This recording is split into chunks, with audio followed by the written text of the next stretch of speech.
Sí, bueno, se oye muy bien. Buenas tardes, bienvenidos a este espacio de cultura y diálogo en el que se ha convertido esta planta alta del Teatro Salvador Tábora, una tarde más. Y hoy en la mesa, acompañados de nuestro alcalde, nuestra teniente alcalde aquí delante y de todos los asistentes y las personas que siguen todavía llegando, tenemos a Francisco José García Espina, a mi izquierda, y Víctor Bocanegra, a mi derecha. De Almonte e Hinojos, dos escritores para hablar de cine. Aprovechando que Almonte se ha sumado recientemente a las redes Ciudades de Cine de Andalucía con la intención de ofrecer su territorio para posibles rodajes, nos ha parecido de muchísimo interés provocar este encuentro literario y cinematográfico que nos complace enormemente. El cine tiene ese poder casi mágico de hacernos vivir una experiencia transformadora, una experiencia personal e intransferible que depende en última instancia de nuestras preocupaciones, nuestros miedos, aspiraciones y anhelos. Es también un recuerdo asociado a un instante de infancia vivido ante una pantalla en una noche de verano. Dice Chaplin, en La función del cine, que lo que hace el hombre por medio del cine es darnos a conocer su alrededor, su forma de pensar y sus sentimientos. Por esta razón, hemos visto que es fácil que influya en la sociedad y en sus tradiciones.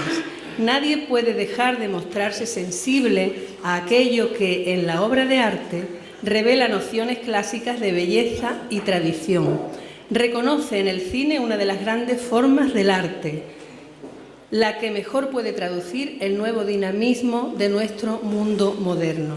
Esta tarde, Víctor y Francisco José nos van a mostrar sus magníficos trabajos sobre cine. Uno, de Almonte, sobre el cine que se rodó en torno a nuestra apreciada Romería del Rocío. Otro, del vecino pueblo de Hinojos, que nos contará sobre los cines de pueblo que fueron parte tan importante de la niñez y juventud de muchos de los que estamos hoy aquí esta tarde. Ese lugar mágico, cálido e íntimo que guardamos en un rincón de nuestra memoria de niños y que también es una fábrica de emociones inscrita en nuestra biografía. Los vamos a presentar brevemente antes de sus intervenciones para hacer un viaje con ellos que dejará constancia de que este arte forma parte de nuestra historia y de nuestra memoria colectiva. Empezamos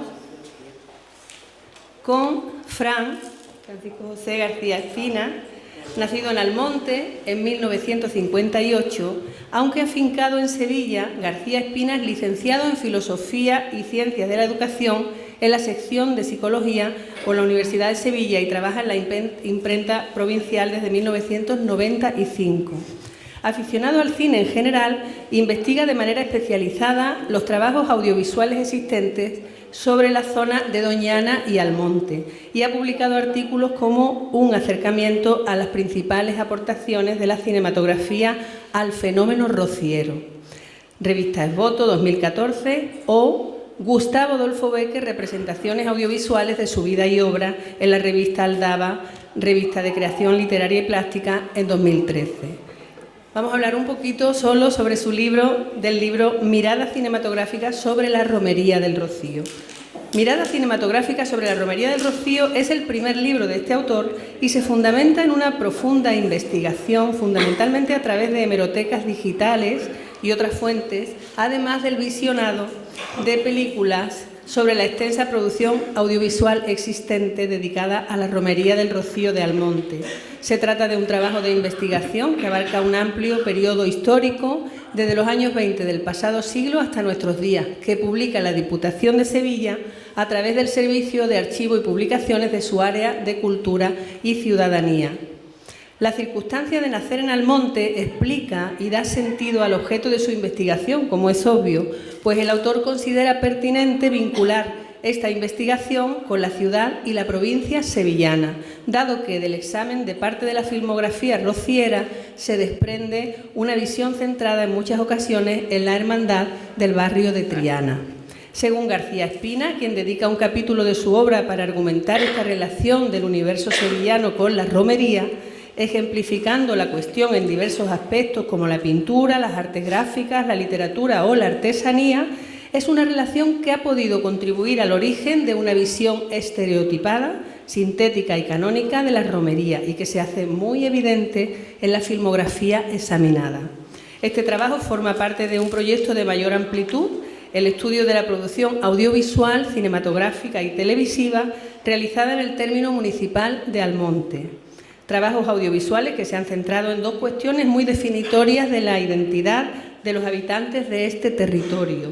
Por una parte, la romería del Rocío y por otra, la existencia en él de gran parte del espacio natural que integra el Parque Nacional de Doñana y que explicará su autor, Francisco José García Espina. Así que con él les dejamos. Yo creo que nos vamos a sentar ahí para poder disfrutar de las proyecciones que nos va a poner en esa explicación el autor. Muchas gracias.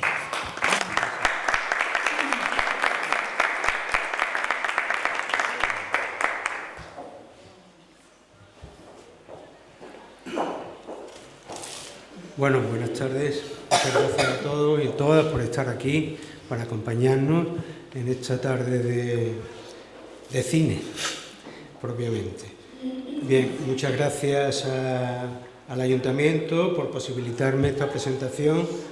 Por supuesto también a la concejala de Cultura, que activamente me llamó y me invitó a que estuviese aquí, a su técnico, Javier Coronel, y por supuesto agradecer también la asistencia del alcalde, Paco Bella, en el acto.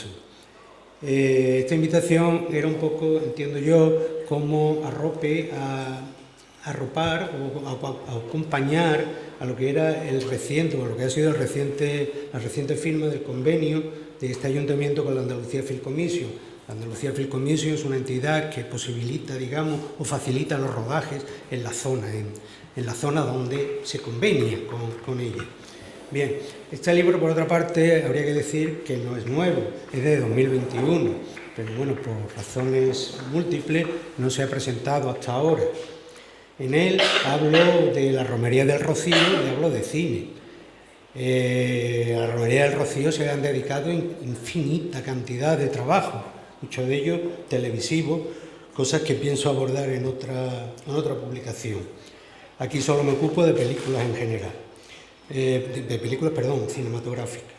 Bien, el origen del libro se enmarca, por tanto, dentro de un proyecto, de este proyecto más amplio de investigación de todas esas producciones cinematográficas, televisivas, videográficas, de carácter profesional, esta última, porque de carácter amateur existen infinidad, realizadas en nuestro amplio término municipal y que abarca dos amplios focos de atención. Por un lado, la romería y por otro, Doñana. Bien, en un momento dado esta amplia información que iba abarcando sobre la romería hizo preciso que se desgajara y constituyera un libro aparte. Bien, en el libro siempre he pretendido tener una perspectiva de patrimonio audiovisual, como un patrimonio que ha de salvaguardarse, investigarlo, aflorarlo y escribirlo y ponerlo negro sobre blanco, porque de alguna manera ese patrimonio audiovisual nos está hablando de nosotros en un tiempo y nos está refiriendo al tiempo actual. Bien, eso que acabo de decir es más o menos interpretar a Irina Bokova, que fue directora general de UNESCO de 2009 a 2017. Bien, la génesis del libro ya de verdad he hablado, que nace de una investigación mucho más amplia. Y bueno, sí decir que el libro fue presentado a dos premios, uno el Blas Infante de la Fundación Blas Infante y otro al Archivo Hispalense de la Diputación Provincial de Sevilla. En el seno de esto se recomendó, el jurado recomendó que se publicara y bueno, esa es la materialización de esa recomendación. El libro prácticamente abarca 100 años de cine en el Rocío, va desde los años 20 del pasado siglo hasta los años 20 de este. Y me he servido de bloques históricos para cada uno de ellos insertar la película o algunas películas. En algunos casos hay una, en otros hay dos, en otros hay muchos, como en el caso del periodo franquista, ¿no? Y explico, a la par que la película, analizo el periodo histórico en que se da a conocer. El Rocío, fundamentalmente, siguiendo a Rafael Utrera Macías, que es un conocido profesor catedrático de cinematografía en Sevilla, ya está jubilado el hombre, ha tenido dos representaciones, dos formas de representar fundamentalmente. Por un lado, en películas de ficción, en marcado carácter ortodoxo, y por otro, en documentales que pueden ser también largometrajes, pero que aquí ya ha sumado a lo mejor insinuaciones un poco más heterodoxas, unas miradas menos severas, digamos, menos oficialistas. Y con esto llegamos, bueno, por la dictadura de Primo de Rivera, donde tenemos la película La Copla Andaluza, en 1929, que es una película que curiosamente no existe, no se conserva. Es una película muda y que tiene una escena, al menos que sepamos, rodada en la romería, donde estos dos personajes sellan, digamos, se dan las manos en señal de paz después de que han tenido un trajín antagonista a lo largo de la película. En la Segunda República es un periodo bastante fértil en el cine, tanto en cuestiones de largometraje como en cuestiones de pequeños, de cortometrajes, ¿no? Aquí se va a afianzar ya lo que se llama la españolada, que más que españolada a veces andaluzada, donde asoma el hombre propenso a la diversión, el pícaro, el rufián, el supersticioso, el embaucador. Y por otra parte aparece una mujer fatal, seductora, de un potente atractivo sexual. Bien, aquí en la República hay puedo hacer mención a dos trabajos. Uno es La Romería del Rocío, de Constantin J. Davis, un judío emigrado aquí en España, que vino de Alemania. Emigrado no es, pero bueno. Que es un documental prácticamente que sigue cortometraje, que sigue la romería, a la hermandad de Triana en su camino, un clásico que moveremos. Y luego hay otra película que fue una película fuerte dentro de la filmografía republicana, que es María de la O, de un onubense, Francisco Elías Riquelme, que a la sazón también se le conoce como el hombre que introduzca el sonido con su película El misterio de la Puerta del Sol en el cine aún mudo español. Es una película que se hizo durante el periodo del Frente Populismo, y curiosamente hay una escena rodada en la aldea durante la romería, pero donde se ve la ambientación, pero no sale la procesión de la Virgen. Aquí en esto vemos los dos carteles a la izquierda de la película, los afiches, a la derecha la portada de Popular Film, donde asoma la actriz principal. Y aquí vemos unos fotogramas, de la ambientación que se pone y se ilustra en la película. El franquismo, el franquismo es prácticamente donde va a pervivir ese tipo que se va a llamar españolado. Es un cine folclórico donde la presencia de Andalucía es representada por tonadilleras, por cantaores, por cantadoras, por toreros, aristócratas, cortijos, haciendas, un tejemaneje agrícola que en definitiva es un telón de fondo feliz a veces de la Andalucía. Acompaña a eso también escenarios de Semana Santa, romerías, y los personajes son personajes, como dije antes, apunteantes, graciosos, dicharacheros, conocidos también como agradadores. Agradadores eran aquellos que aparecían en determinados ambientes de cierto poder, agradando a la concurrencia, ¿no? Por lo tanto, en definitiva, un cine que se perseguía o se propugnaba como andaluz, pero no era un cine andaluz, sino sobre una Andalucía que estaba distorsionada, con tópicos que eran de fácil interpretación por el público en general y de fácil de entender, pero en definitiva una Andalucía engañosa. Uno de los exaltadores de esta tipología es Nodo. Nodo dura desde 1942 a 1981, y muchos de sus trabajos, bien noticiarios, bien revistas, bien documentales, van a hablar del Rocío, en concreto desde 1943 a 1973. Esto hace, bueno, pues que Nodo sea una fuente de visual de primer orden, ¿no?, sobre la romería y sobre muchas cosas de la sociedad española, obviamente.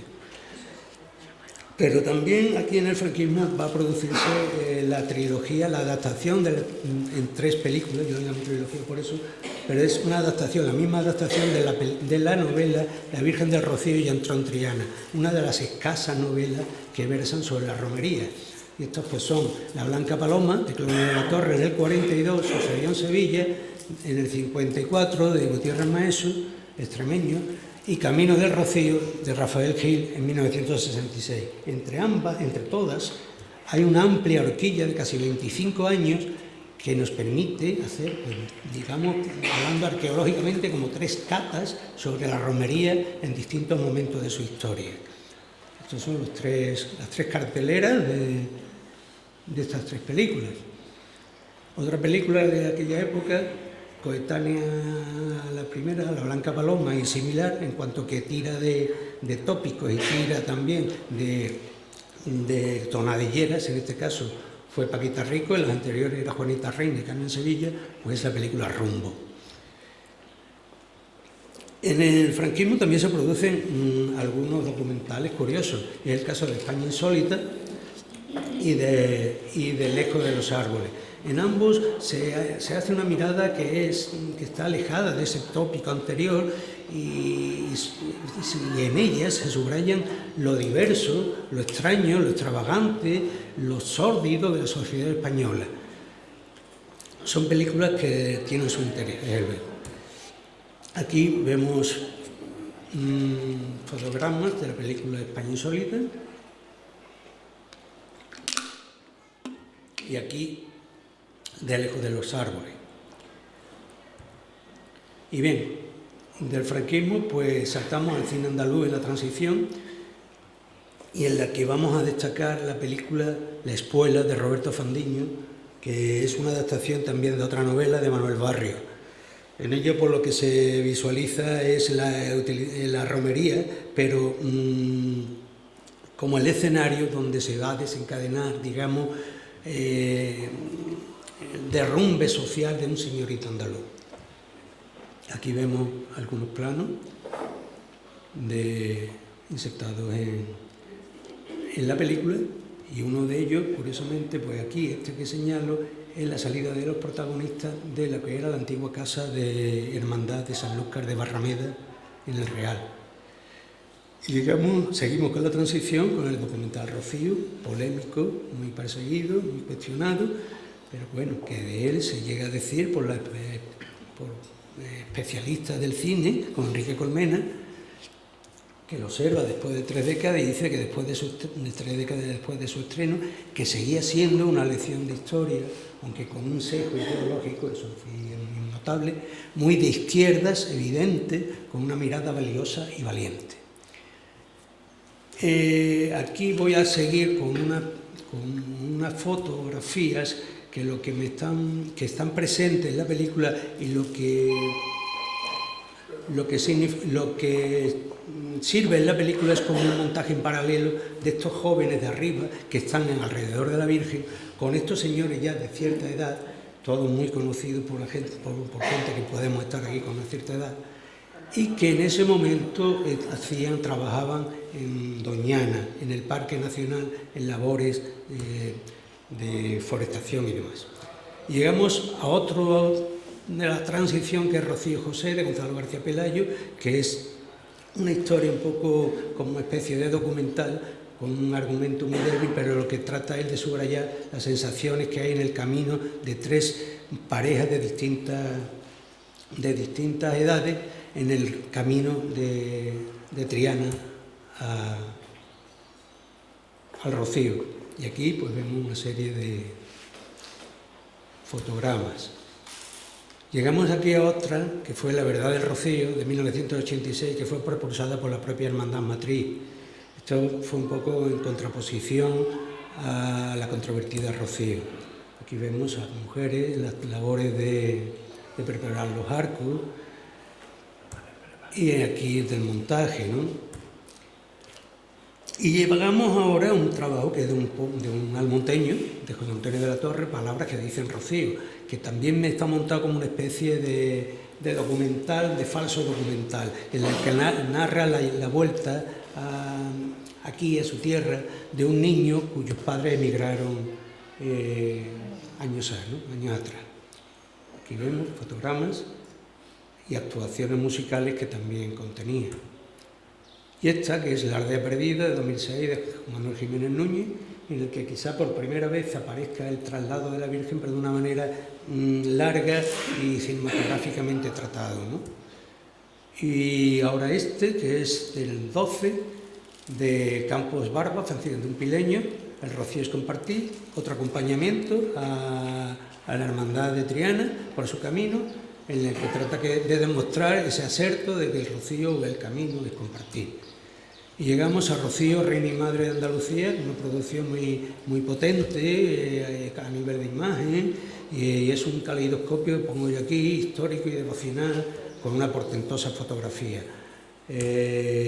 Aquí tuvieron la posibilidad de grabar con técnicas nuevas, por supuesto, con grúas, metiendo grúas y cabezas calientes en la iglesia, entonces muestra planos que realmente son sorprendentes de la Virgen en el altar, con la iglesia sola, con la iglesia a veces sin la Virgen, ¿no? Con lo cual aquí este fotograma en el transcurso de la narración adquiere un poder dramático de protagonismo, ¿no?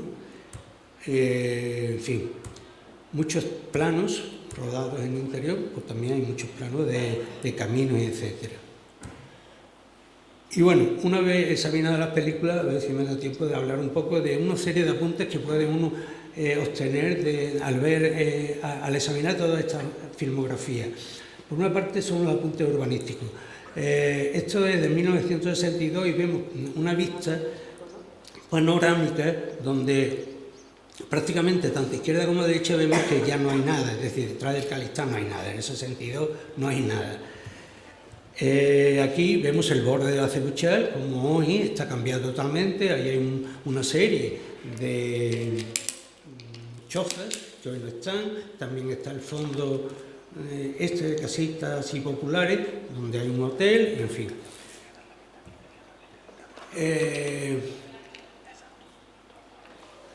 De 1962, en Variaciones sobre un reportaje, vemos estas imágenes del Real, donde prácticamente vemos que lo único que ha pervivido, más o menos igual, es la Hermandad de Triana. Lo demás vemos como ni siquiera entonces estaban las terrazas, el cerramiento de terrazas, y como la techumbre era de vegetal, de eucalipto en este caso. Aquí lo que vemos es el Real, y lo que fundamentalmente es subrayable es la existencia de la antigua casa adosada a la iglesia y de la hermandad aquí a la derecha de Moguer, antigua hermandad obviamente. Y que cierra, que es la calle que cierra la trasera de la calle Moguer, hoy tremendamente transformada por locales, etcétera, y el antiguo santuario. Otra de las cosas, otra de las líneas de visualización y examen son los santuarios. Este es el que surge después de 1975 y está así, de 1755, perdón, después del terremoto de Lisboa, y está así hasta que la fachada es recubierta de ladrillo, y aquí vemos cómo el además sin pecado está colgando en la presentación de hermandad desde del balcón, y cómo se están haciendo las casas anexas, ¿no? Aquí ya los ladrillos se han sustituido por azulejo, y aquí vemos el colorido, ¿no? del azulejo.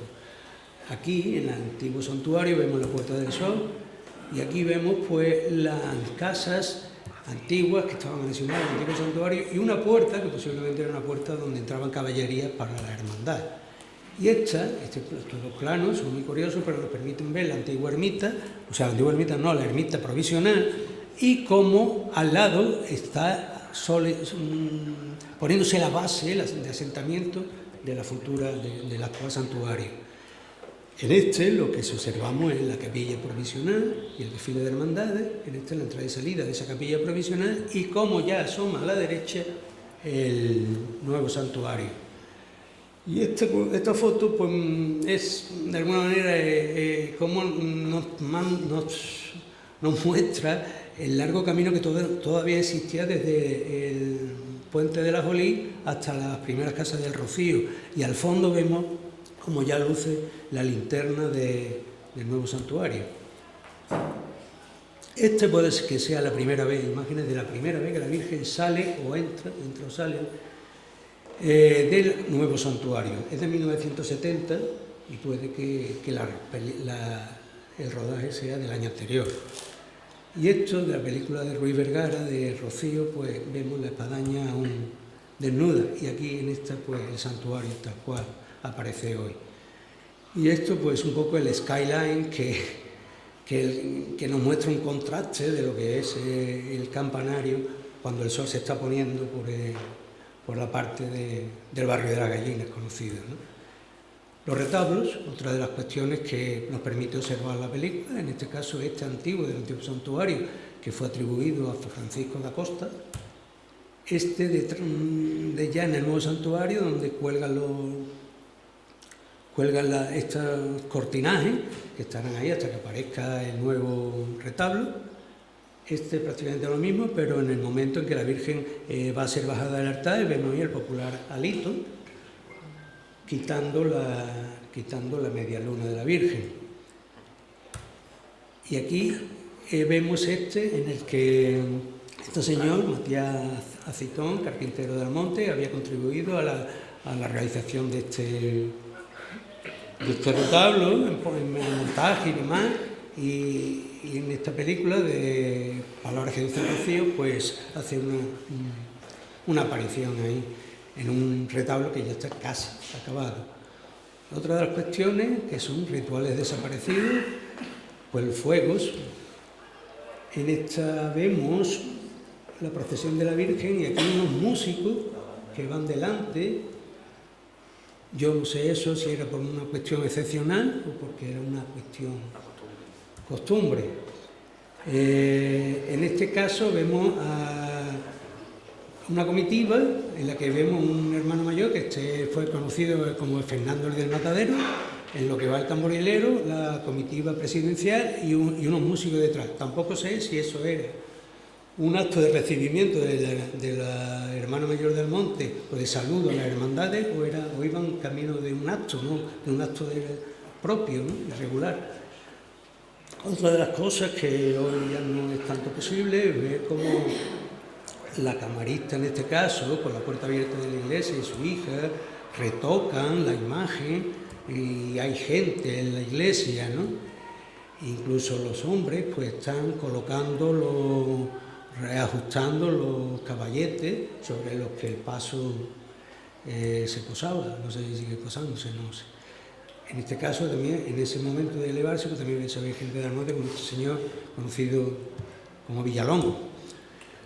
Y un último estudio, digamos, una última línea de esto es lo que llamo de lo rural a lo estandarizado.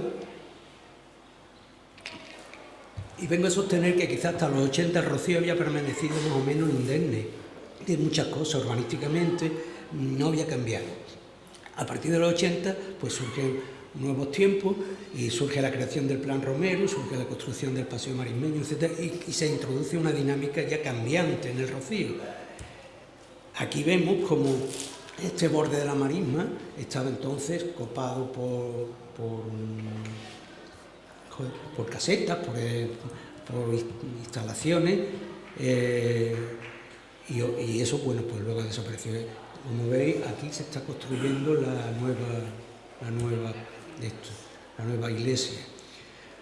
En esta lo que vemos, y es curioso, cómo los puestos rodeaban en un tiempo a la misma iglesia, por el lado de la marisma. Otra de las cosas que ya desapareció, obviamente, por razones de los tiempos, pues es el aparcamiento de carretas, etcétera, en este caso la Cebuchá, en los grandes espacios.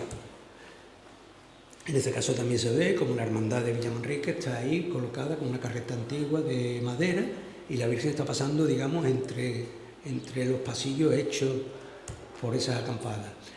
Y en esta es muy curiosa como vemos las casetas del borde de la marisma, incluso hay una giralda ahí que asoma, que era un reclamo publicitario del local. Y en esta lo que vemos es el desfile de hermandades, parece que es una hermandad de Huelva, y al fondo, una de esas instalaciones que poníamos es el kiosco, que para los almonteños que ya tenemos una edad, pues es bastante sentimental. Los helados de los valencianos. Y en esta, bueno, pues lo que muestro fundamentalmente cosas que ya en el camino, un hombre con un tornillo comiendo gazpacho, este señor con esto en la manga, de luto, una carreta tapada, que ya tampoco se ven, y este hombre, curiosamente, que lleva unas estampas y unas flores, que se conocía como los llamanomios, bueno, pues va pregonando, digamos, diciendo que él es soltero, que estaba ofreciéndose como soltero. Sería como una traslación del Tinder nuevo, ¿no? Del actual Tinder, ¿no? Curiosidades de la calle. En estos de estos que tenían perfiles documentalistas, en la película Rocío, como Lejos de los árboles, tiene un toque documentalista, pues nos subraya aquí a tipos como este afeitándose, estas personas que podemos decir alternativos, hiposos, etc. Aquí esto es del minuto, fotografía del minuto en el Real. Y estas fotos, que son de Lejos de los árboles, vemos una boda que se va a celebrar en la iglesia en Díaz del Rocío, y otro caso de fotomatón de eso. Y luego ya la evolución de la procesión, bueno, porque son fotos un poco ya por visualizar cómo ha ido la procesión. Y ya pues también nos muestra. En este caso vemos como la camarista se ha subido y estaría lloviendo y está tapando a la Virgen con un plástico. Es posible ver primeros planos de gente que posiblemente ya no estén ni entre nosotros, ¿no? En fin, pues más gente daba el paso, más gente.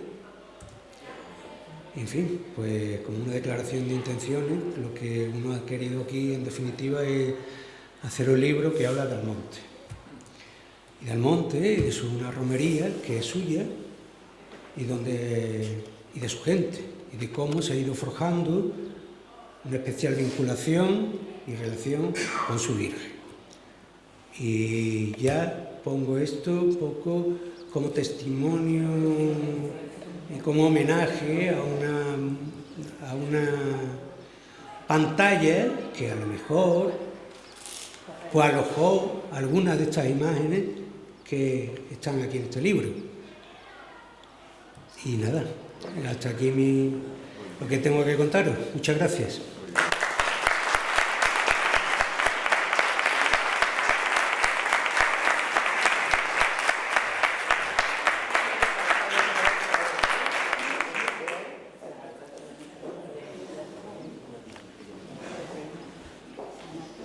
Bueno, Fran, muchísimas gracias por ese recorrido que nos invitas a hacer con tu libro, que desde luego sí que nos puede hacer disfrutar de esas estampas tan diferentes a lo largo de los años de nuestra romería.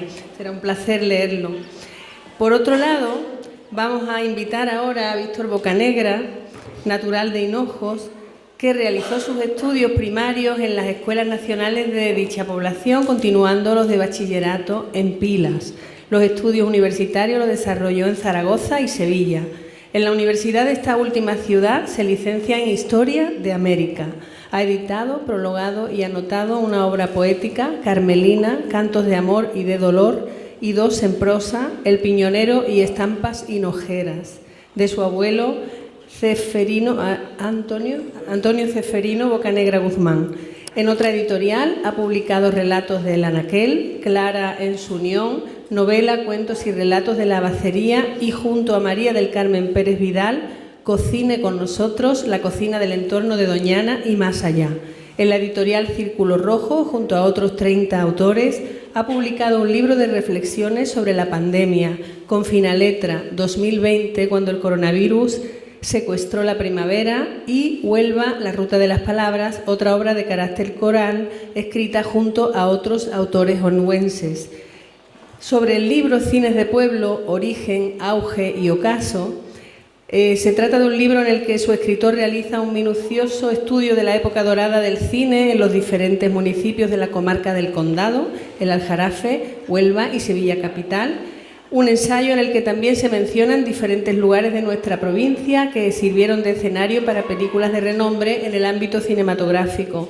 La alcaldesa de Hinojos, amiga nuestra también, Joaquina del Valle Ortega, ha manifestado que se siente muy orgullosa de contar con vecinos como Víctor Manuel, que ponen en alza la cultura en todos sus ámbitos y sienten un gran amor por el municipio hinojero. Bocanegra asegura que esta obra literaria, a través de sus páginas, persigue recuperar lo que fue el único vehículo de la cultura y el entretenimiento que existía en la década de los años 60 y 70 para nuestros pueblos. Así que les dejamos con Víctor Bocanegra. Muchas gracias.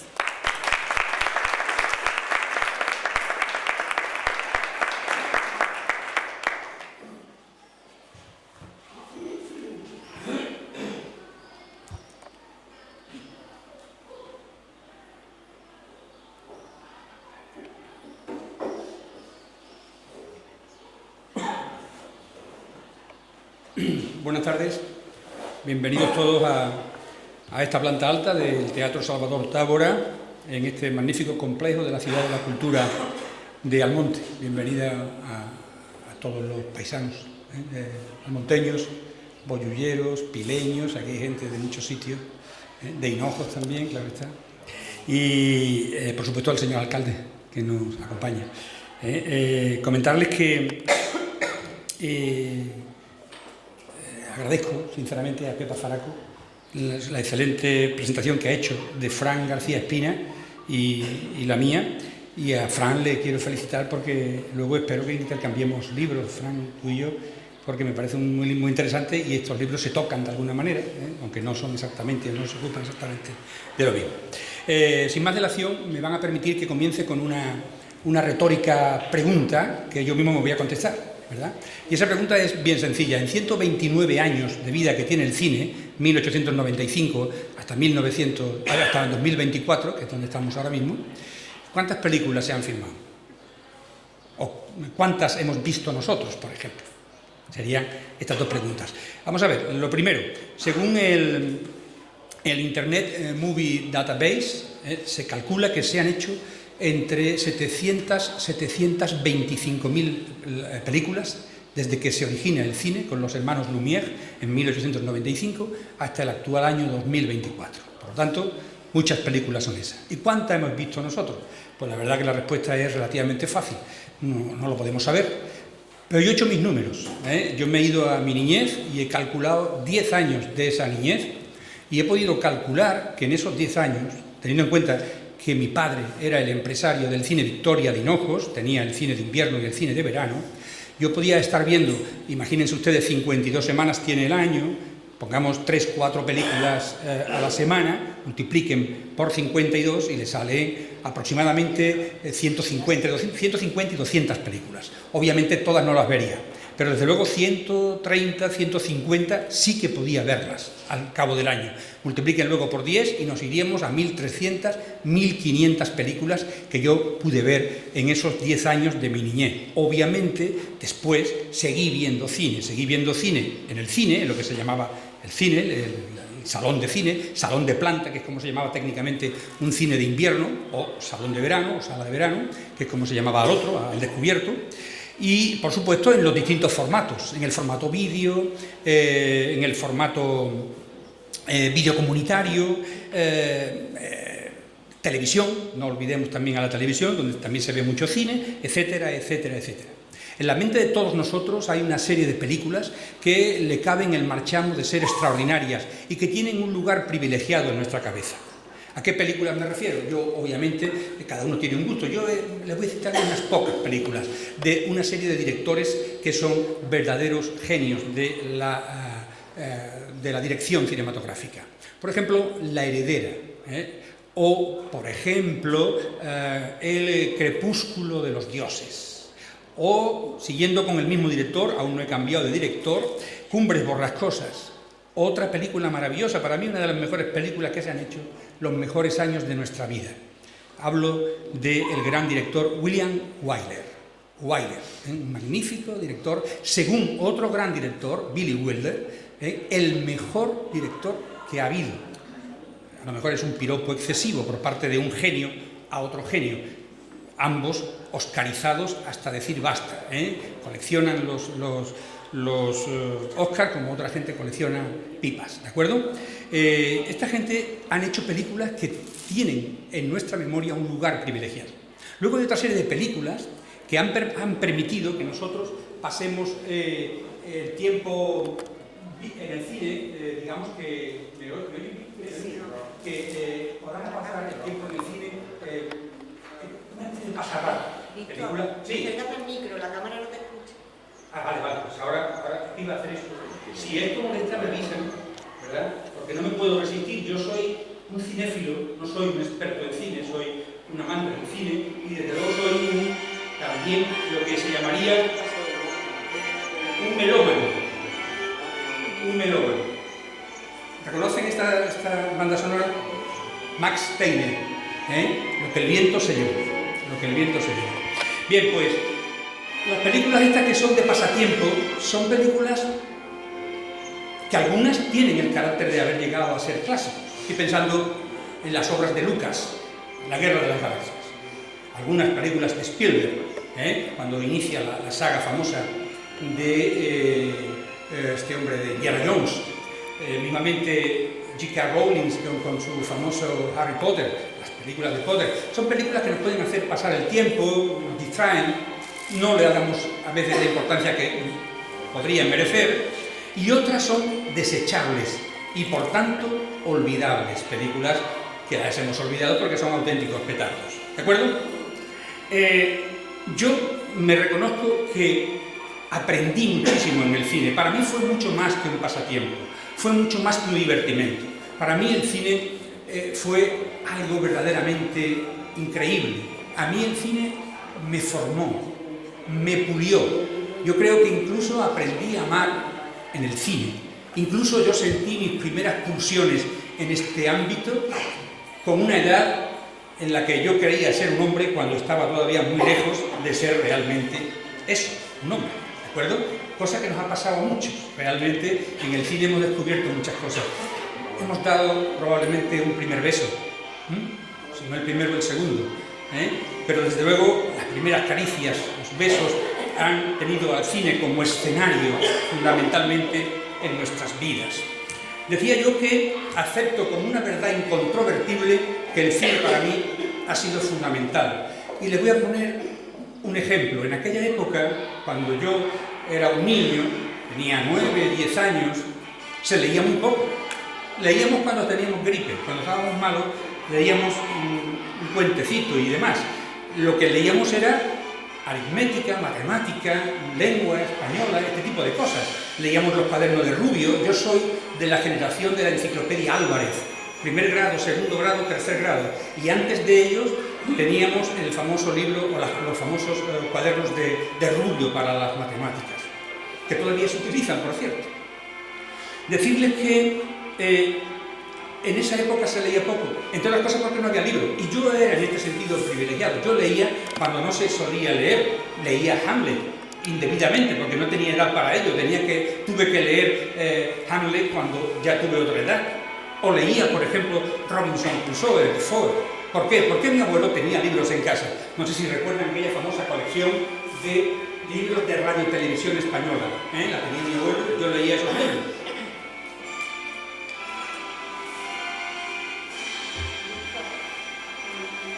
Sí.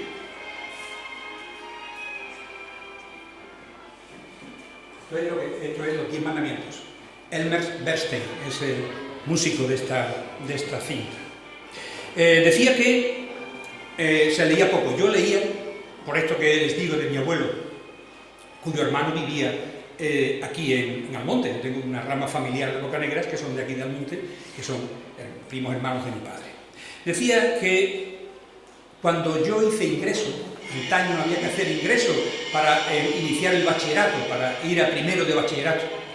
Y en el examen de ingreso, en el Instituto de la Rábida, con un amplísimo hall, allí todos los niños completamente acongojados, asustados, sentados en nuestros pupitres individuales, nos ponían el examen. Aparecía un dictado de Juan Ramón Jiménez donde se hablaba de las características del burrito platero, de sus ojos negros de azabache. Había preguntas de ciencias de la naturaleza, preguntas que podíamos denominar de cultura general, un problema de aritmética, de geometría y preguntas variadas. Recuerdo una además que impactó a todos los que estábamos allí haciendo el examen. La pregunta era muy sencilla: ¿dónde está la Pampa? Era la pregunta. Claro, algún Pampa, y la gente se movía allí con un miedo, y yo les dije a los compañeros que tenía al lado: tranquilo, que yo sé dónde está la Pampa. En aquella época no se daba geografía descriptiva, había muy poquitos mapas en los colegios. Yo recuerdo que había, casi ni los recuerdo que hubiera, alguno por ahí desvencijado, viejo, bastante en mal estado, por lo menos en el caso de los colegios donde yo me formaba. Yo sabía dónde estaba la Pampa porque yo había visto una película que eran Los Cuatro Jinetes del Apocalipsis, una película de Vicente Minelli, que se inicia con un patriarca argentino, Madariaga, que tiene a dos hijas casadas con un nazi y con un francés respectivamente, el francés liberal, demócrata, hombre amante del arte, y el otro un nazi. Simplemente con decir un nazi ya está dicho todo, un brutote, ¿verdad? Los hijos del nazis y los hijos del francés, la chica libertaria, moderna, el chico un poquito bon vivant, que es Glenn Ford, el que interpreta ese papel, y yo sabía eso por la película. Luego me tuve que leer la obra de Vicente Blasco Ibáñez, que es en la que se inspira la película de Los Cuatro Jinetes del Apocalipsis. Es decir, para mí el cine fue fundamental, pasatiempo, pero fue también cultura. Mi primera cultura es una cultura básicamente cinematográfica. En la casa en la que yo vivo actualmente, inevitablemente me recuerda el cine. Era el cine de mi padre, el cine de invierno de mi padre. El libro, el 90% del libro se ha escrito en un lugar, sentado a una mesa, y en ese sitio justamente donde yo me siento para escribir, se sentaba Diego García Bejarano, el que fue durante muchos años el portero del Cine Victoria, una persona a la que yo respetaba, a la que yo quería, a la que yo apreciaba y que para mí era alguien muy especial. Diego era el portero, ¿verdad? Que cuando yo entraba, Víctor Manuel me decía, me tocaba aquí en la cabeza y me empujaba que pasara. Claro, yo era el hijo del empresario, del dueño, a mí no me iban a exigir ningún tipo de papeletas.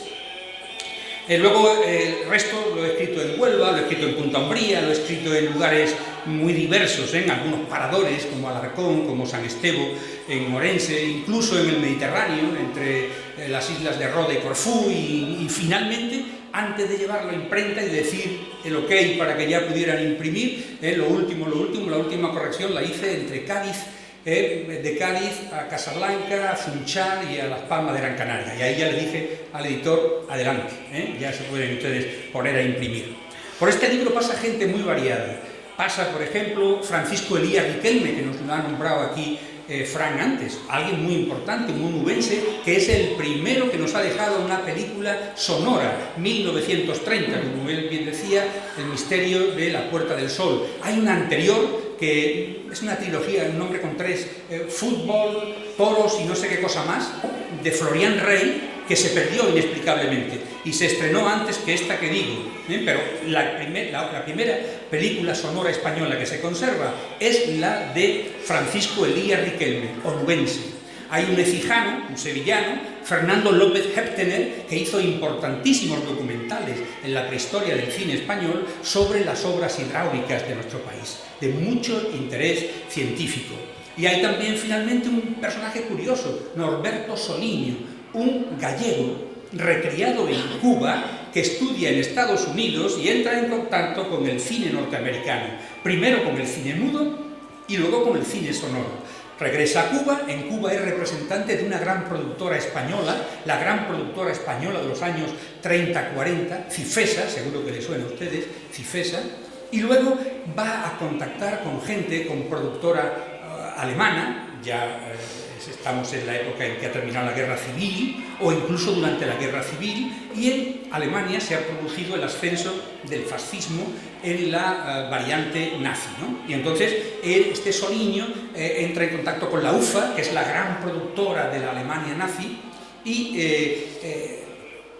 lleva folclóricas para que hagan cine allí. ¿Les suena a ustedes lo de la niña de mis ojos?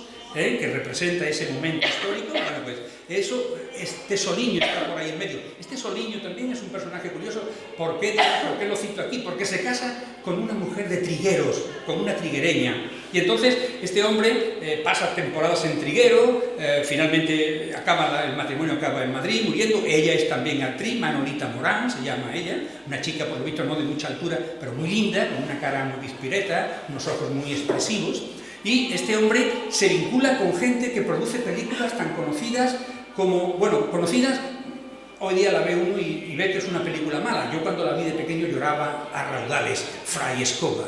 Fray Escoba, el productor, fue precisamente este Norberto Soliño. Pero este Norberto Soliño también va a colaborar con grandes directores, por ejemplo, con Sergio Leone. ¿Les suena a ustedes la famosa trilogía del dólar? Por un puñado de dólares, el bueno, el feo, el malo, la muerte tenía un precio. Soliño está en alguna de esas películas e incluso firma, a veces no firma, pero en otras sí que firma, como productor ejecutivo de esas producciones. Repito, este Soliño es otro personaje curioso, pero también pasan por este ensayo personajes que todos ustedes recuerdan, o ustedes no recuerdan, por ejemplo, a Azuquita, a Lázaro, a Panizo, que tenían puestos de chucherías en las puertas del cine de Almonte, en el cine de Aragüete, ¿verdad? O por ejemplo, si se van a Bollullos, Baldaíto, el puesto de Baldaíto, había otro puesto por ahí de Doña Enriqueta y de la señora Nieves. Es decir, estos puestos que estaban siempre en los pueblos. En mi pueblo estaba el puesto de Tomasa, el puesto de Pinto, donde la gente iba y compraba pipas, chufas, en fin, barritas zaras, cualquier cosa de caramelos para poder entrar en el cine, pipas y tal, y estar ahí picando y comiendo. Además de estos personajes entrañables, gente que vende chuche, que vende helados, pasteles, etcétera, por supuesto, quienes pasan para nosotros muy importantes son esos personajes mitológicos que son los actores y las actrices. Cuando somos niños, ¿quién nos ha enamorado de una actriz o de un actor? ¿Quién no ha visto, por ejemplo, pues una película de Los caballeros la prefieren rubia, y vea esa explosión de mujer que es Marilyn Monroe? O a una Marilyn Monroe decadente inmediatamente antes de que muera, pero aún más atractiva en Vida Rebelde, una película en blanco y negro que comparte con Clark Gable y con Montgomery Clift. Curiosamente, los tres van a morir, dos en el año siguiente. Gable no llegó a ver ni estrenarse la película. Al año lo hizo Marilyn Monroe y 3 años después Montgomery Clift en circunstancias muy extrañas. Es decir, este tipo de personajes eran mitos para nosotros, mitos para una gente que veía el cine como una válvula de escape. La España que vivíamos en esa época era una España pacata, una España oprimida, una España llena de grisura en blanco y negro. Les traigo aquí un ejemplo también muy curioso, unas películas del año 59 al 64, tres películas. Estas películas son, respectivamente, Confidencias de medianoche, una película simpaticísima de James Gordon. Pijama para dos, de Delbert Mann, y No me mandes flores, de Norman Jewison, interpretadas las tres por un trío de grandes actores cómicos, Rod Hudson, Doris Day y Tony Randall. ¿Por qué estas películas? Año 59, la primera de ellas del 59, la segunda del 61. ¿Y qué veía uno en esas películas? Veía apartamentos coquetos, cocinas en Technicolor, nunca mejor dicho lo de Technicolor, que es una técnica de color, ¿verdad? Cocinas con turnis, que era una turnis en el año 62. O que era un Kelvinator, un frigorífico Kelvinator, o General Electric. Aquí no había eso, aquí la gente refrescaba la sandía en el pozo. O no se cocinaba en un pollo con unos orificios, unos agujeros donde se echaba carbón y ahí se ponía el puchero, se ponía el potaje, se ponía la comida y ahí se hacía. Mi padre, además de empresario, fue también agente comercial. Representó Corberó, representó Fagor, Orbegozo y también el Bután, las bombonas de Bután. Y cuando mi padre trajo una cocina que era una Fagor modelo Victoria, con horno, aquello era como si fuese una pieza de museo. Había gente que iba a casa a ver la cocina de Anita era mi madre, porque era muy raro aquello, ¿verdad? Una cocina además con horno incorporado. Realmente la España de aquella época era una España triste. Los coches que se veían en las calles eran todavía esos coches de gasógeno, o aparece en el famoso SEAT 1400 negro, ese SEAT que parecía un coche de difuntos. Aparece el 600 como una novedad. Algunos Chrysler antiguos americanos que ya no lo querían, que pesaban más de 2000 kilos y que aquí hacían la ruta de Almonte o Hinojos, Sevilla, y llevaba a la gente cuando todavía el servicio de damas no estaba lo suficientemente generalizado. Esa España también veía allí pues, que en las puertas de esas casas, con flores, con jardines, con galerías preciosas, acristaladas, había un Buick, había un Cadillac, estaba un Ford o cualquiera de estos grandes coches. Y aquí tenemos a lo mejor un biscooter. Referente a la estructura de mi obra, de mi ensayo, deciros que arranca con una dedicatoria, continúa con un índice, y a partir del índice hay una brevísima introducción, que habla de las características del inicio del cine, de la cinematografía, los grandes avances que se van dando desde aquellas cámaras de los Lumière hasta hoy día, las cámaras digitales. Hoy día los operadores de cine ya no tienen ningún sentido. Mi padre es de los antiguos operadores, mi padre tenía el carné desde el año 1943, y eso ya... Ustedes van al cine y no hay un operador que está proyectando la película, que cambia el rollo, ese famoso rollo de película. O, por ejemplo, si se fundía, si no acercaba suficientemente los electrodos, la pantalla fundía a negro, entonces la gente silbaba y se daba cuenta, ¿verdad? Recuerden Cinema Paradiso, como este hombre muchas veces se da cuenta a través del silbido de que se está desenfocando la imagen. Por lo tanto, como digo, ahí me pongo a hablar de las técnicas que mejoran el cine, pero muy brevemente. Y luego ya entro en el desarrollo del cine en los distintos lugares que ocupa la obra. El condado nubense y la tercera corona del Aljarafe sevillano. Llego hasta Sanlúcar la Mayor, en cuanto a Sevilla, y el condado nubense al completo, ¿verdad? Almonte, Bollullos, La Palma, Hinojos, Lucena, todos los pueblos están ahí. Están ahí los pueblos con sus cines, con sus empresarios, con las tiendas que vendían chuche y con otras muchas cosas más que les voy a explicar seguidamente. El punto siguiente en la obra es el escenario geográfico como escenario cinematográfico. Y ahí hablo de los lugares donde se han rodado películas en este espacio geográfico. Por ejemplo, les hablo de una película antigua, Jalisco canta en Sevilla, de Fuentes, que la dirige y que interpreta Jorge Negrete y Carmen Sevilla. Se rodó sus exteriores en... Ya acaban de matar a la chica, ¿verdad? En la Psicosis. Bernard Herrmann es el músico de esta banda sonora. Y la siguiente, me van a permitir que también entre, cuando llegue la siguiente, que es una banda sonora también muy, muy interesante. Como digo, Jalisco canta en Sevilla, La cólera del viento, una película que utilizó en gran medida a Rociana como escenario, pero también Villarrasa y también Almonte. Almonte también sale en esa película. Mi amigo Curro Aragón me hablaba de la calle de donde vivían sus padres, que se ve en una de las escenas de esa película, ¿verdad? Y La Cruz de Iberia, por ejemplo, que se rueda de Bencos, esta se rueda en Hinojos, parte de su metraje está rodado en El corazón de la tierra, sus interiores se van a rodar en Trigueros, la obra de Quadri.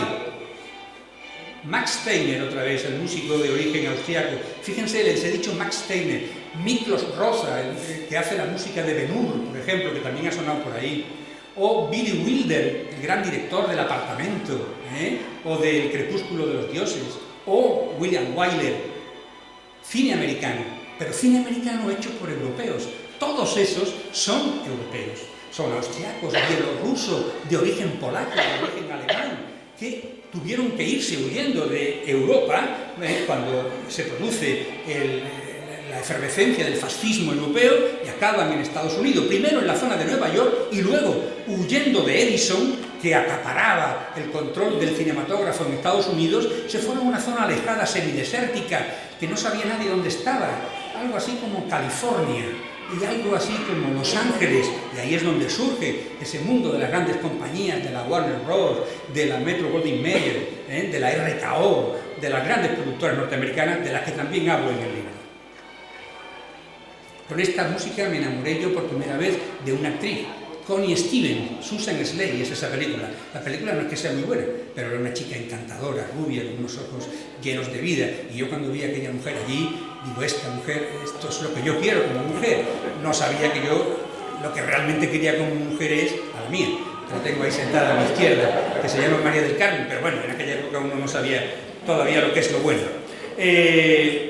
Continúo diciéndoles que sigue otro epígrafe, habla de el cine al que seguíamos yendo y en el que seguíamos aprendiendo. Y cómo un niño evoluciona, metamorfosea y va aprendiendo lenguaje cinematográfico, lo que es un encuadre, un primer plano, un plano grande, un plano medio, lo que es una toma cenital, lo que es una toma en picado, contrapicado, las distintas técnicas, y ahí aparece pues, la gente que está vinculada con este tipo de avances cinematográficos. Incluso nos metemos a hablar de qué es una buena película, y yo cito 15 ejemplos de grandes películas, donde además se rompe el mito de que una gran película tiene que ser sesuda y no puede ser comercial. Una película puede ser perfectamente comercial y puede ser sesuda. Lo dice, parto de un artículo del cineasta triguereño Antonio Cuadri, y luego yo lo voy comentando. Y efectivamente eso es posible. Y pongo 15 ejemplos. Y además digo, podría haberles traído 15 veces 15, porque hay muchas películas que aunan lo comercial con la calidad. Hablo ya de la competencia encarnizada que le va a surgir al cine de la mano de la televisión, el gran enemigo de la televisión. Decía mi abuelo Federico, el padre de mi madre, cuando salía la televisión, en mi casa no se compraba la televisión, claro, porque eso era como negar la existencia de Dios. Para nosotros el Dios era el cine, y claro, si yo compraba la televisión estaba dándole la razón a la gente que dejaba de ir al cine para ver la televisión. Entonces, mi abuelo le decía a mi madre, Anita, hija, ¿qué te van a hacer sufrir los muñequitos de tío Mechate? Los muñequitos de tío Mechate eran la televisión, en blanco y negro.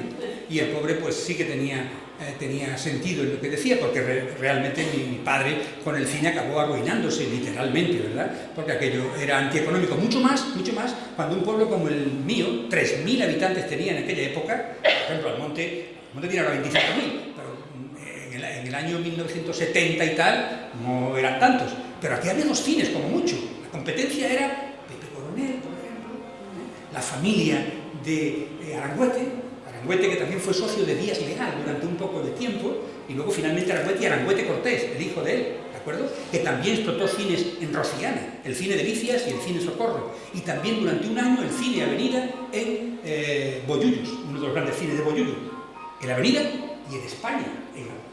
Había muchos cines en Bollullos, que ahí aparecen en el libro, pero siempre con mucho había 2. Pero en mi pueblo, 2 a la vez. ¿Qué ocurrió? Se arruinó uno y se arruinó el otro. Normal. Porque además el franquismo, con su política, digamos, muy de protección, ¿verdad?, establecía, las leyes sobre el cine eran muy rigurosas, que no podía ofrecer el cine más de un 10% en un pueblo de los habitantes del mismo. Si no tenía 3.000 habitantes, si no me equivoco, el 10% son 300. Bueno, pues con 2 cines se excedía por demás las 300 localidades. Repito, eso era antieconómico. Como digo, aparece ya el problema de la televisión, y aparece también la censura. La censura de la época de Alfonso XIII, de la dictadura de Primo de Rivera. Hablaba antes Fran de la época de la República, que también la tuvo de otra manera, mucho más matizada que la que hubo anteriormente, y no digamos nada cuando llega el franquismo. Stelvio Cipriani, Anónimo Veneciano, una magnífica banda sonora también en este caso. Decía que aparece la censura, aparece la censura y ¿qué se corta? Se corta muchas veces besos castos, ese apretón que va a llegar en un momento dado y se cortaba y la gente silbaba porque se le había privado del beso, de esa carantoña, que tampoco era mucho más que eso. Y curiosamente, cualquier comentario que políticamente pudiera ser dudoso también se cortaba. Había instrucciones, en el libro aparece perfectamente que se establecía, y le pongo, creo que son 6 ejemplos de películas, en absoluto películas, adrede, he buscado películas normales y corrientes, no he buscado una película de Silvana Mangano, que por supuesto estaba más que cortada, porque esa mujer era una explosión de deseo realmente. Entonces, pues para evitar eso, he buscado ejemplos y dice, donde dice comunista, tal, quítese comunista y ponga otra cosa. Donde se ve la chica con los senos, tal, se corta la escena. Este tipo de cosas, ¿no? Hay solamente una película buena ahí, buenísima por cierto, que es El Guateque, la gran película de Blake Edwards, El Guateque, que esa sí la he puesto, es una película muy curiosa. Y hablo de ella, y de los colores, ¿verdad? Incluso en las iglesias aparecían unos papelitos con los colores, el blanco, el azul, a llegar hasta el rojo, que era el color prohibitivo, no se podía ir a una película, sobre todo si no se tenía determinado tipo de edad, ¿de acuerdo? Todo eso aparece en el libro. Y aparece también en el libro que el cine fue un refugio de enamorados, un refugio de amantes, un refugio de personas que no tenían otro lugar donde poder intimar, donde poder decirse te quiero de otra manera, que no sea simplemente de viva voz, sino con la piel. Y es muy curioso, ¿verdad?, ese acaloramiento que se producía cuando cambiaba el color de la pantalla e iluminaba las caras de la gente, se veían caras en efervescencia, literalmente en efervescencia. Y muchas veces la gente estaba tapada con un abrigo, ¿verdad?, se tapaba con un abrigo, con un chaquetón, cuando realmente no hacía frío para taparse, claro, lo cual acompañaba para que diese más calor, y lo que realmente servía eso era para tapar las manos, que por debajo generaban un dédalo dislocado de manos buscando caricias sin fin, que por otra parte era lo normal. Termino el ensayo con un epílogo que yo denomino en clave sentimental. Les he dicho ya hasta la extenuación que el cine para mí fue algo muy importante, muy importante. Haciéndome eco de la nostalgia que provocan los antiguos cines, en entrar en los antiguos cines. Por ejemplo, yo estoy muy vinculado al monte, he sido profesor aquí 10 años, de los que guardo un gratísimo recuerdo y, lo más importante, amistades que están ahí ya para siempre. Y cuando yo paso, por ejemplo, por Villa, se llama la calle, me parece, ¿no?, al Rector Villa, no sé si es Rector Villa, y allí donde está Supeco está allí en esa calle. Bueno, pues Supeco era el cine de verano de Pepe Coronel, ¿de acuerdo? Yo he entrado en el cine de Aranguete, gracias a Aranguete Cortés, que me facilitó la entrada, el de verano, que es enorme, es un cine donde cabían hasta 1000 personas en su Belle Époque, en su momento de esplendor, y queda la pantalla, está allí la pantalla, subí a la cabina con él, está la máquina, una máquina, creo recordar que Pergan, mi padre también tenía una Pergan, máquinas que se incendiaban, ¿verdad? Mi padre también tuvo un incendio, y eso fue una de las causas del derrumbe económico, porque el incendio acarreó inversiones tremendas, hubo que cambiar el cine, que comprar butacas nuevas, aquello fue un desbarajuste total, ¿de acuerdo? Como digo, y hablo de los enemigos del cine. Los enemigos del cine. Buscando, investigando, me encuentro con un señor, un operador de cine, en el cine La Lira. La Lira es un cine que yo conocí hace ya muchísimos años, pues exactamente en el año 73-74, en Tremp, en la provincia de Lérida. Y él dice que al cine lo mató la gasolina. Y no está falto de razón. Además, yo cuando leí eso me congratulé. ¿Por qué? Pues porque eso yo lo había pensado también. Y a los seres humanos, cuando pensamos algo y coincide con la opinión de otra persona, nos da cierta satisfacción. Es decir, yo no estaba en el error. ¿Por qué no mató la gasolina? Porque la gasolina permite que en una moto o en un coche vayamos a pelar la pava a un sitio mucho más tranquilo, lejos de una carabina, lejos de los padres, lejos del control. O, ¿por qué no?, ir a Sevilla o a Huelva para tener más oferta cinematográfica, ¿de acuerdo? Aquí había lo que había, en Hinojos había lo que había, 1 o 2 películas. Allí podemos tener una cartelera con muchas más películas, ¿no? Entonces, esa gasolina fue bastante responsable, también lo fue la televisión. Hoy día, ¿qué les digo de las famosas plataformas? HBO, Netflix, Plex, tenemos cine en casa, todo lo que queramos, ¿verdad? Los multicines, que es cine, pero otro tipo de cine.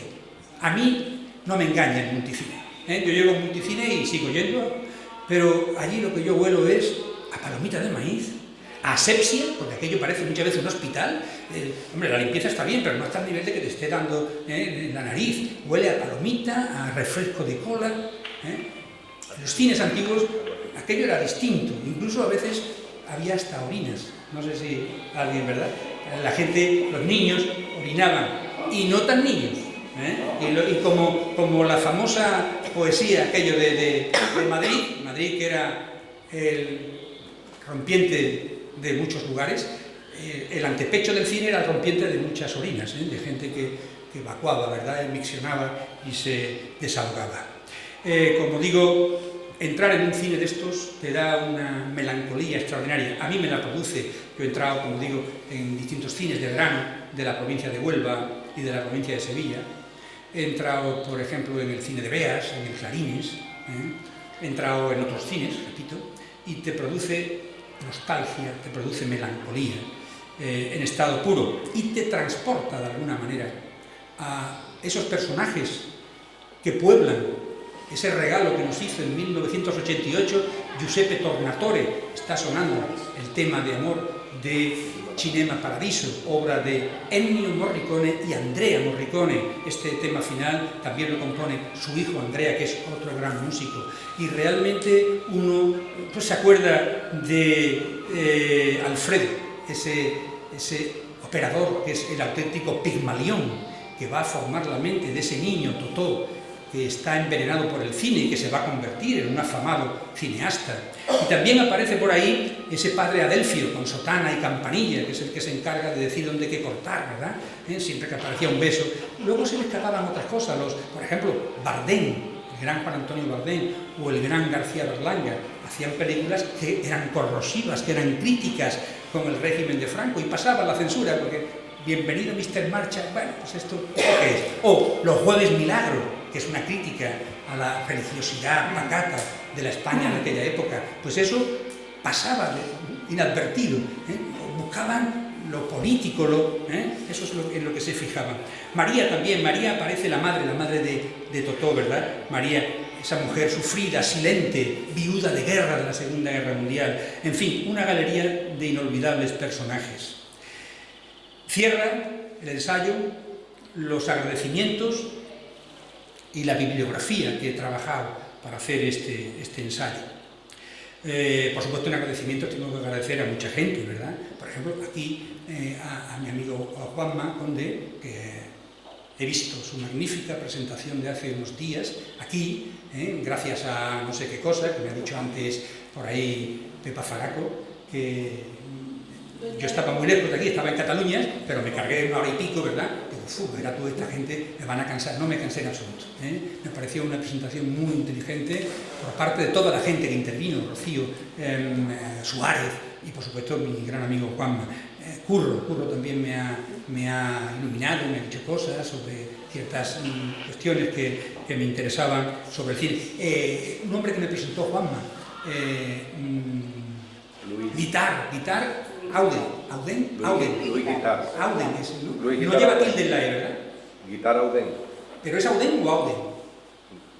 Yo le he puesto sin tilde. Aquí hay auge y auge. Bueno, pues a ese le ha caído el Auden. A este hombre le ha caído el Auden. Este hombre me habla de que él vio Nobleza Baturra allá por el año 35, ya hace años de esto, desde la casa de Diodoro Carrión. Eso estaba detrás de un convento que estaba a la espalda de vuestra maravillosa casa consistorial del siglo XVII, del Ayuntamiento de Almonte, que también fueron colegios, tengo entendido. Eso también fueron colegios en algún momento, ¿verdad? Después de esto. Y ahí vio él en Nobleza Baturra, una película de los años 30, muy exitosa por otra parte. Charo García, que es la archivera, me parece, se llama así, Rosario García, Domingo Muñoz Bor, que fue quien me puso en contacto con ella, ¿verdad? Es otra persona que me ha servido de faro para yo poder investigar, por supuesto el archivo de aquí y el archivo histórico provincial de Huelva, de donde yo he sacado muchísima información, ¿verdad?, de quién era esta mujer Acevedo, porque hablamos de Pepe Coronel, pero el cine de Pepe Coronel era el terreno, era de una señora Acevedo, se llama, de aquí. El primero de los cines que me aparece con un nombre es el Cine Rocío, como no, es un nombre adecuado para el monte, ¿verdad? El Cine Rocío, años 40, en la calle que hoy día es Concepción, y que creo recordar que entonces era, o no sé si Mola o uno de los generales, ¿verdad? Uno de estos generales. Y decía que ese cine estuvo vinculado con un señor llamado López, de Rociana, con Juan Martín y con las hermanas Cabreras. Es decir, que los cines pasan muchas vicisitudes, por mucho más. Rodríguez Sayago es también un empresario de cine aquí, que tuvo los cines que luego fueron de Pepe Coronel, el cine Cervantes, el famoso cine Cervantes, que está hoy día en la confluencia de Lorenzo Cruz y de Miguel Hernández, que antiguamente creo que era Calle Aranda, si no recuerdo mal. Es decir, todo eso aparece, repito, aquí, pero eso mismo aparece en Bollullos, aparece en Chucena, aparece en Hinojos, aparece en los pueblos del condado nubense y demás. Por tanto, agradecimientos, bibliografía, y decir y terminar ya, y no les voy a cansar más, no se preocupen, diciéndoles que, como he dicho en otros foros, con sinceridad, si ustedes tienen a bien leer este ensayo, pues espero que nos podamos encontrar en el interlineado de los cines de pueblo. Muchísimas gracias.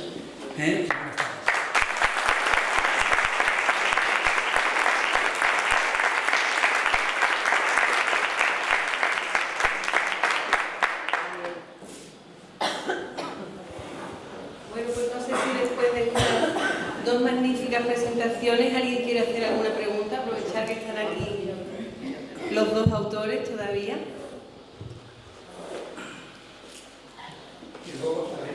Eso es. Si no, me gustaría decir que creo que por parte de Víctor sí vamos a poder tener aquí, comprar el libro, y él lo va a firmar también. Por parte de Fran no los tiene físicamente, pero sí nos puede decir cómo podemos tener acceso. Supongo que aquí cualquiera de las librerías que hay. Yo me dirigí a una y no fue fructífero el intento de contacto. En internet se puede. En internet se puede, en cualquiera de esos portales que hay, y Diputación te lo manda a través de Muy bien. No hay problema. No sé si nadie quiere preguntar nada. Nos han hecho hacer un viaje magnífico los dos. Aquí se han dicho palabras hoy como refugio, sueño, nostalgia, melancolía, infancia. Bueno, podríamos hacer una lista de palabras que creo que a cada persona de las que está aquí hoy nos haría reconocer al niño o a la niña que fuimos. Por mi parte ha sido un verdadero disfrute estar con los dos, escuchar a los dos, estos dos magníficos estudios, y nada más decir que es un placer que nos hayan elegido, tanto uno como el otro, para presentar estos libros, que les quiero dar las gracias a cada uno de ustedes por habernos acompañado esta tarde, y que siempre estaremos aquí con nuestra apuesta firme por la cultura y por traer a gente que nos enriquezca de esta manera tan impresionante, con esta tarde auténtica de cine. Muchísimas gracias.